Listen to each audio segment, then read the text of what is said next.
오늘 읽은 말씀이 있는 창세기 49장의 말씀은 이제 야곱이 이제 하나님께로 갈 날이 얼마 남지 않는 것을 알고 그의 아들들을 불러서 하나하나 축복하는 장면이 나오고 있습니다.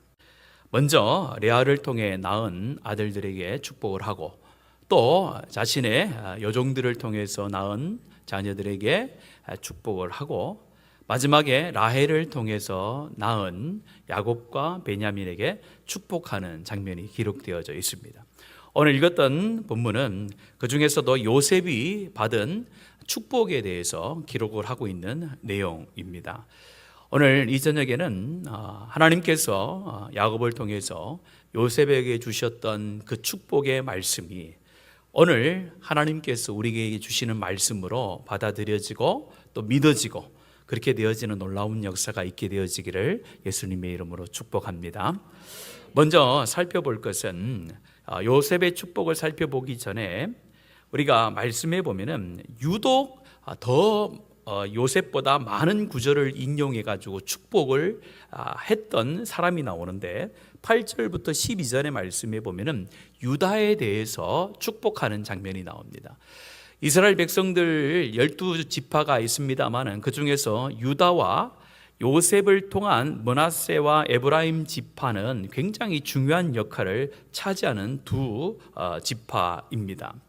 먼저 유다 지파는 오늘 8절의 말씀에서 보면은 무엇을 강조하고 있냐면요, 하나는 사자고 하나는 풍성한 포도주다 이렇게 이야기하면서 유다가 받은 축복은 무슨 축복이냐라고 할 때에 바로 구원적인 축복이라는 겁니다. 구원적인 측면에서 받는 축복. 그러니까 예수 그리스도 메시아가 누구의 지파를 통하여 나옵니까? 바로 유다 지파를 나오는 축복을 받게 된다라는 것을 강조를 합니다. 그래서 보통 이 구약의 역사를 쭉 살펴보면은 유다의 지파를 중심으로 메시아에 대한 예언과 실제로 신약에 가면은 이 유다 지파를 통해서 이 메시아 되신 예수 그리스도가 나타난다는 것을 쭉 기록을 해놓고 있습니다. 그래서 유다가 받은 축복은 구원론적인 축복이다라고 볼 수가 있는데 오늘 읽었던 요셉의 축복은 좀 그거와는 좀 다릅니다. 그러니까 유다 지파가 메시아의 탄생, 메시아를 통하여 받는 구원을 받았다면 이 요셉의 자손은 무엇을 받았냐? 그 구원으로부터 오는 이 외적인 외형들의 열매에 대한 축복을 더 강조하고 있음을 봅니다. 그래서 우리가 믿음을 가지고 있다, 하나님으로부터 구원을 받았다라고 할 때는 구원의 믿음도 있어야 됩니다. 존재적인 구원의 믿음의 모습도 있어야 되지만은 그것만 끝나는 것이 아니에요. 거기에서 그치는 것이 아니라 삶 가운데도 우리 하나님께서 주셨던 요셉의 가문에게 주셨던 축복, 겉으로 보이는 축복도 하나님께서 있게 하신다라는 것을 우리는 기억을 해야 됩니다. 그래서 어떤 분들은 내가 하나님 앞에 축복을 받고 은혜를 받으면은 전부 다 이 목사가 돼야 되는 거 아닌가라는 착각을 하는데 그렇지 않습니다.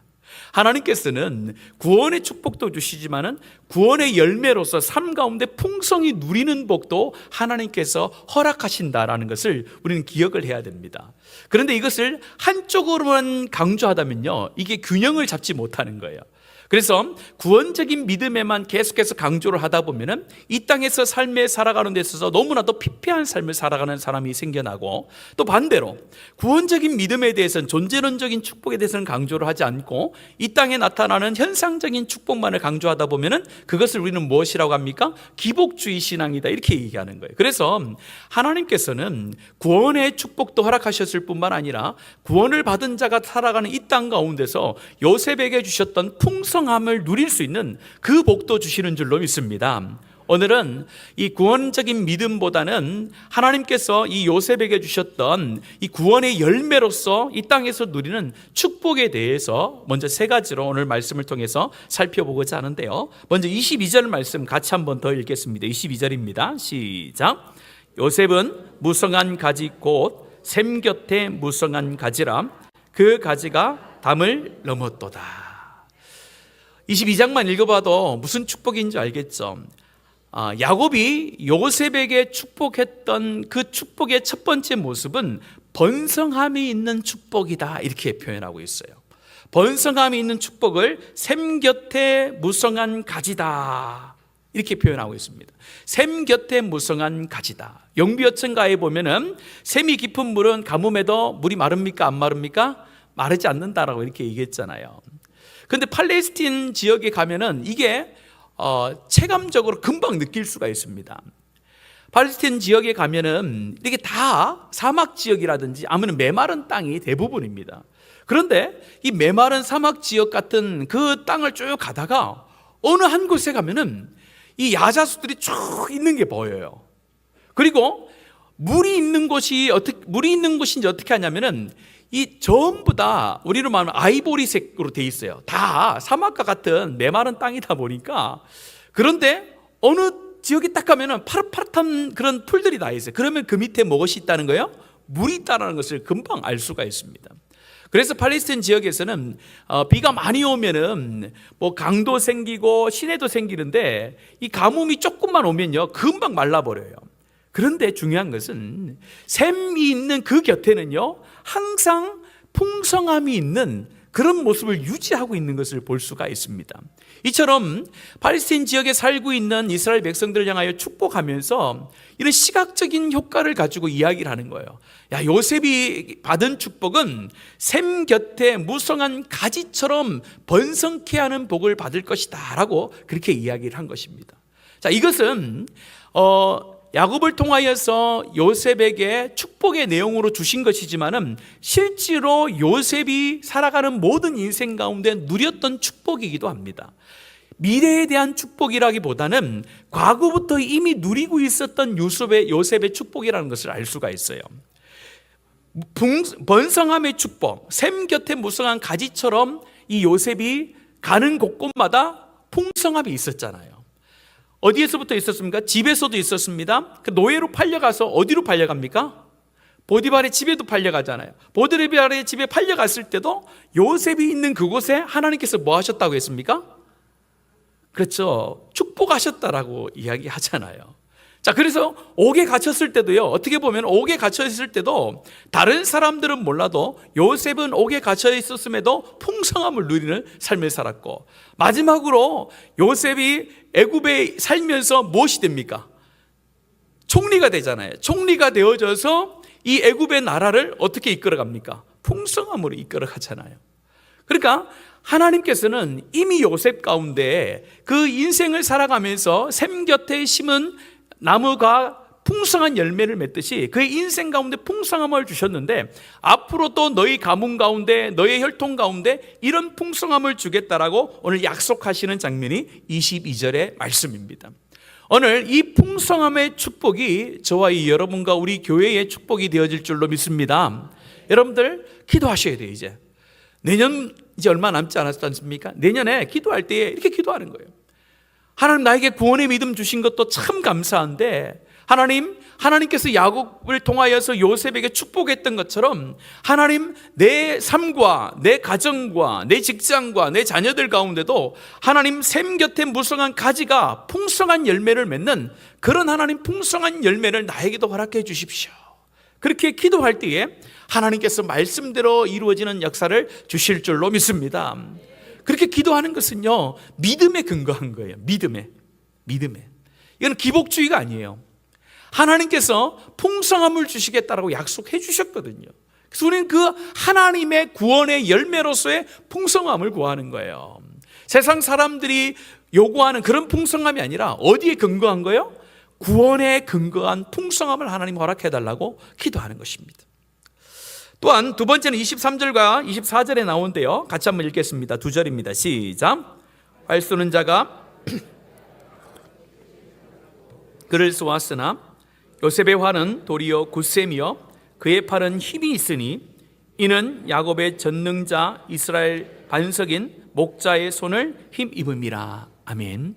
두 번째 복은 무엇이냐면요, 이 고난과 역경 속에서도 보호하시는 하나님의 축복이라는 거예요. 오늘 말씀해 보시면은 활 쏘는 자들이 그를 괴롭혔다 이렇게 얘기를 하잖아요. 활 쏘는 자가 그를 학대했다, 괴롭혔다라는 건 뭡니까? 활 쏘는 자라는 것은 시대의 강한 자들을 말하는 거거든요. 시대의 강한 자들, 나보다 훨씬 더 강한 자들을 말하는 거예요. 그 강한 자들이 그를 학대하고 그를 괴롭혔다라는 거예요. 자, 그런데 어떻게 됩니까? 결과가 그것으로 인해서 이 요셉의 가문이 무너진 것이 아니라 이야기합니다. 24절의 말씀에 보면은 요셉의 활은 도리어 어떻게 해요? 굳세며 그의 팔은 뭐요? 힘이 있으니, 이렇게 이야기하잖아요. 활은 도리어 굳세며 그의 팔은 힘이 있으니, 이렇게 얘기하는 거예요. 우리가 이 요셉의 축복이라는 것은 고난과 환난이 없는 축복이 아니라 고난과 환난의 역경이 와도 그거보다 훨씬 더 강하게 하시는 하나님의 축복을 받게 된다는 것을 말씀합니다. 이게 믿음인 거예요. 우리가 하나님 앞에 축복을 구할 때에 하나님 나에게 어려움과 고난과 고통이 없게 해주세요라고 기도하는 것은 그건 하나님의 뜻에 맞지 않아요. 하나님 나의 삶 가운데 고난과 역경과 힘듦이 돌아올지라도 그것을 넘어서고 그것보다 훨씬 더 강한 힘이 하나님으로부터 나에게 있기를 원합니다 라고 기도해야 바른 기도요, 바른 축복인 줄로 믿습니다. 그렇게 기도하는 거예요. 그럼 하나님께서 어떻게 하신다고요? 오늘 25절에 24절에 마지막에 보십시오. 힘이 있으니 이는 야곱의 전능자 이스라엘의 반석인 목자의 손을 뭐요? 힘입음이라. 나에게 다가오는 대적을 향하여서 내 능력과 내 힘으로 그들보다 뛰어나게 이겨나가는 것이 아니라, 무찌르는 것이 아니라 누구의 손을 힘입었어요? 그렇죠. 이스라엘의 반석이신 전능하신 하나님을 힘입어서 내가 그것들을 뛰어넘을 수 있고 그 고난과 고통을 뛰어넘어 하나님 앞에 축복받는 복의 자리에 설 수 있다라고 말씀을 하는 겁니다. 오늘 이 축복이 여러분의 삶과 가정과 직장 가운데 넘치기를 예수님의 이름으로 간절히 축복합니다. 오늘 이 시대 얼마나 어렵습니까? 다 어려워요. 정말 어려운 것 같아요. 경제적으로도 굉장히 어려운 시대에 살고 있고, 정치적으로 굉장히 혼란한 시대에 살고 있고, 또한 문화적으로도 굉장히 타락한 그런 문화 속에서 우리가 살아가고 있습니다. 점점점 말세가 되면 될수록 우리 가운데 신앙으로 살아가기에 훨씬 더 힘든 일들이 계속 벌어지고 있어요. 이러한 때에 우리가 뒤로 물러서서 하나님, 우리가 고통이 없게 해주세요, 고난이 없게 해주세요, 힘듦이 없게 해주세요, 그렇게 기도하는 것이 아니라 시대가 점점 어려워지고 정치가 더 어려워지고 문화가 더 악해질지라도 하나님 그것을 뛰어넘을 수 있는 하나님 나의 팔에 힘을 더하여 주시고 나의 활에 능력을 더하여 주셔서 그것을 넘어갈 수 있는 하나님의 사람들이 될 수 있도록 하나님 역사해 주십시오. 그래서 이 나라를 다스리는 것이 사람이 아니라 하나님의 역사와 하나님의 능력이라는 것을 믿는 우리를 통하여 이 시대 가운데 보여주도록 하나님 도와주십시오. 그렇게 기도하고 하나님 앞에 나갈 때에 그 어떤 역경 속에서도 우리 하나님께서 그 역경을 넘어가게 하시고 힘 있게 하셔서 충분히 그것을 이겨나게 하시는 복이 있게 될 줄로 믿습니다. 특별히 여러분들을 자녀를 위해서 기도해 주셨으면 좋겠어요. 저번에 계속에도 말씀을 드렸지만은 초등학교 1학년이 뭐요? 7살 보고 너는 참 좋겠다, 너는 참 좋겠다, 초등학교 들어와 봐라, 얼마나 힘든지 알 거다, 그렇게 얘기한댔잖아요. 그만큼 시대가 어려운 거예요. 나이가 들면 들수록 더 어려워지잖아요. 이러한 때에 부모된 우리가 자녀들을 위해서 무엇을 해줄 수 있겠습니까? 무엇을 해줄 수 있겠어요? 돈을 많이 주고 형편을 다 좋게 해줄 수 있겠습니까? 우리가 그런 능력이 없잖아요. 그럼 우리가 뭘 해줘야 될까? 하나님, 우리 자녀들이 이런 어려운 시대를 살아가고 있는데 이 어려운 시대 가운데 능히 이길 수 있는 믿음의 담대함과 하나님 강함이 우리 자녀들 가운데 있기를 원합니다.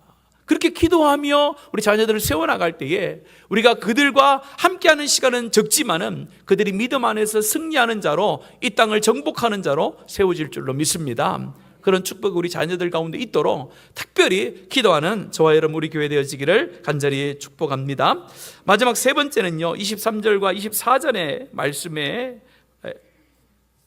24절 말고 우리 25절과 26절 같이 읽겠습니다. 시작.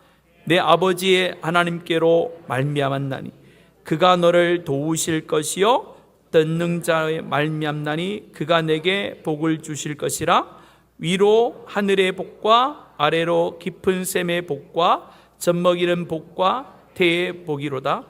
내 아버지의 축복이 내 손주의 축복보다 나아서 영원한 산이 한없음 같이 이 축복이 요셉의 머리로 돌아오며 그 형제 중 뛰어난 자의 정수리로 돌아오리로다. 오늘 말씀에 보면 25절에 보면은 이 요셉이 받을 복에 대해서 세 가지로 설명을 하는데요. 뭐냐면은 첫 번째는 하늘의 복이라고 이야기했고, 두 번째는 아래로 깊은 샘의 복이라고 있고, 젖먹이는 복과 태의 복은 이렇게 얘기합니다. 요 세 가지의 공통점이 있는데 이게 뭐냐면요, 끝이 없는 하나님의 축복을 강조하는 거예요. 뭐라고요? 끝이 없는 하나님의 축복을 강조하는 거예요. 세상에서 말하는 복은 어느 한계가 있는 복을 말하는 겁니다. 그런데 요셉이 받은 복은 어떤 복이냐면은 끝이 없는 복이라. 하늘의 복이라는 것은 하늘에서 비가 오는 복을 이야기하는 거거든요. 하나님께서 하늘로부터 비를 내려주시는데 하나님께서 때마다 시마다 잊은 비와 늦은 비를 주시면서 하나님께서 복을 주시겠다는 의미이고, 아래로 깊은 샘의 복이라는 것은 샘이 마르지 않는 복을 주신다는 것이고, 또 젖먹이는 복과 태의 복이라는 것은요, 자손이 끊이지 않고 번성하게 할 것이다 라는 축복을 이야기하는 거거든요. 그래서 이 세 가지의 공통점이라는 것은 요셉이 앞으로 살아가는 동안에 끊이지 않고 끊임없이 하나님께서 복을 주실 것이다 라고 약속을 해주는 내용입니다. 우리가 하나님으로부터 번성함의 복을 받습니다. 고난과 역경 속에서도 이겨나갈 수 있는 힘과 능력의 복을 받습니다. 그러나 그것이 어느 한 구간에만 있으면 안 되잖아요. 20대만 있으면 안 되고 30대만 있으면 안 되잖아요. 우리의 평생에 끊이지 않고 있어야 될 줄로 믿습니다. 그 복을 하나님께서 주신다는 거예요. 오늘 이 요셉의 복을 보면서 하나님, 정말로 하나님께서 주시는 구원으로부터 시작되어지는 구원의 열매로부터 오는 복이 하나님 내 삶 가운데 넘치기를 원합니다. 다들 힘들어하고 어렵다는 이 시대에 정말로 믿는 자들 가운데는 마르지 않는 샘에서 솟아나는 샘과 같이 그 샘 곁에 심긴 나무가 시절을 쫓아 열매를 맺는 것처럼 하나님, 나의 삶 가운데, 우리 가정의 삶 가운데, 자녀의 삶 가운데, 교회의 삶 가운데 하나님 마르지 않는 놀라운 하나님의 열매들을 더하여 주십시오. 그런 기대와 소망을 가지고 하나님 앞에 2025년도를 향하여 기대를 품고 기도하신다면 하나님께서 야곱을 통하여 요셉의 가문 가운데 주셨던 축복이 오늘 이 시간 하나님께서 우리에겐 축복으로 주시는 것으로 변화될 줄로 믿습니다. 이것은 요셉에게만 주는 축복이 아니라 바로 오늘 저와 여러분에게 주는 축복입니다. 이 축복의 말씀을 여러분들 마음속에 새기시고, 또 여러분 가정 속에 가셔서 새기시고, 또 내년 한 해에 정말 우리 가정 가운데, 우리 자녀들의 삶 가운데 이런 축복 하나님 허락해 주십시오. 그런 간절한 마음을 가지고 기도함을 통하여서 정말로 내년 이맘때에는 정말로 하나님 앞에 하나님의 주시는 그런 놀라운 번성함과 강하게 함과 끊이지 않는 복이 내 삶 가운데 있었습니다. 그런 축복의 간증을 모든 성도들이 하는 은혜가 있기를 예수님의 이름으로 축복합니다.